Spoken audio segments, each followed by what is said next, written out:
अस्सलाम वालेकुम जी, मैं डॉक्टर मंसूर मलिक। अगर आपके दिल की धड़कन अचानक से तेज हो जाती है, आपको घबराहट होती है, आपको ऐसा महसूस होता है कि जैसा कि आपको हार्ट अटैक होने वाला है, आपको मायूसी रहती है, उदासी रहती है, आपको बेचैनी सी रहती है, अजीब सा खौफ आप पे तारी रहता है, तो ऐसी बहुत सी और जो अलामात हैं, अगर आप में ये मौजूद हैं तो आप एंजाइटी डिप्रेशन के पेशेंट हैं। और इस पे ऑलरेडी मेरी बहुत सी वीडियोस मौजूद हैं कि एंजाइटी की क्या अलामात है और डिप्रेशन की क्या अलामात हैं। तो एंजाइटी डिप्रेशन का जो पेशेंट है, जो मरीज है, वो अक्सर ये सवाल करता है। मेरे जो एंजाइटी डिप्रेशन के मरीज हैं वो अक्सर पूछते हैं कि डॉक्टर साहब इनकी इस मर्ज की क्या वजूहत है, किस वजह से ये मर्ज जो सा है लाहक होता है। तो आज की इस वीडियो में मैं आपको चंद एक इसके रीजंस बताऊंगा। वैसे इसके बहुत से रीजंस हैं, बहुत सी वजूहत हैं, लेकिन चंद एक रीजंस जो खास खास रीजंस हैं, जो वजूहत हैं, आज मैं आपको वो बताऊंगा।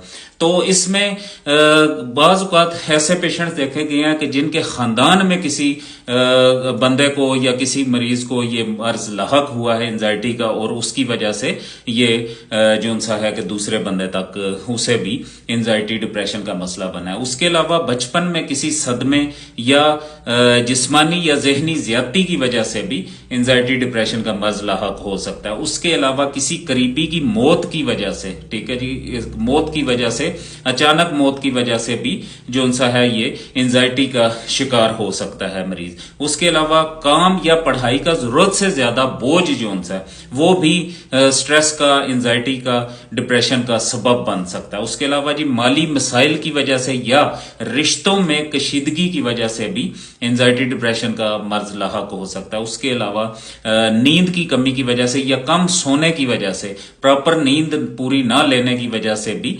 एंजाइटी डिप्रेशन का मसला हो सकता है। उसके अलावा ज्यादा कैफीन वाली चीजें, मसलन के चाय हो गई या कॉफी हो गई या नशावर जो अशिया हैं, ठीक है, अल्कोहल वगैरह की वजह से भी एंजाइटी डिप्रेशन का मर्ज लाहक हो सकता है। उसके अलावा ओवर थिंकिंग की वजह से, जरूरत से ज्यादा किसी बात के बारे में सोचना, ठीक है, दूसरों से मुकाबला या नाकामी की खौफ की वजह से भी एंजाइटी डिप्रेशन का जो मर्ज है ये लाहक हो सकता है। उसके अलावा बाज मरीजों में देखा गया कि किसी ऑपरेशन के बाद भी देखा गया है कि एंजाइटी डिप्रेशन का जो सा मर्ज वो लाहक हुआ है। और उसके अलावा चंद एक मेडिसिन ऐसी हैं जिनके साइड इफेक्ट्स की वजह से भी एंजाइटी डिप्रेशन का मर्ज जो सा वो लाहक हो सकता है। और ओवर ईटिंग की वजह से, बेवक्त खाना, ठीक है जी, और बहुत ज्यादा खाना और बाहर के ये जंक फूड्स वगैरह, कोल्ड ड्रिंक्स वगैरह इस्तेमाल करना, ठीक है जी, इनकी वजह से भी जो सा है वो एंजाइटी डिप्रेशन का मर्ज जो सा है वो लाहक हो सकता है। तो आज मैंने आपको इसकी ये वजूहात बताई हैं। इंशाल्लाह अगली वीडियो में मैं आपको ये बताऊंगा कि एंजाइटी डिप्रेशन जो सा है वो मर्ज आखिर है क्या है, ठीक है, और ये क्या दिमागी मर्ज है या ये जो सा है कि दिल का मर्ज है या ये वहम है। आखिर एंजाइटी डिप्रेशन है क्या, इंशाल्लाह अगली वीडियो में मैं आपको जरूर बताऊंगा। मेरे चैनल को फॉलो करें आप, और इस वीडियो को शेयर करें ताकि जिन अफराद को ये मर्ज लाहक है उन तक ये मालूमात जो सा है वो पहुंच सके। शुक्रिया।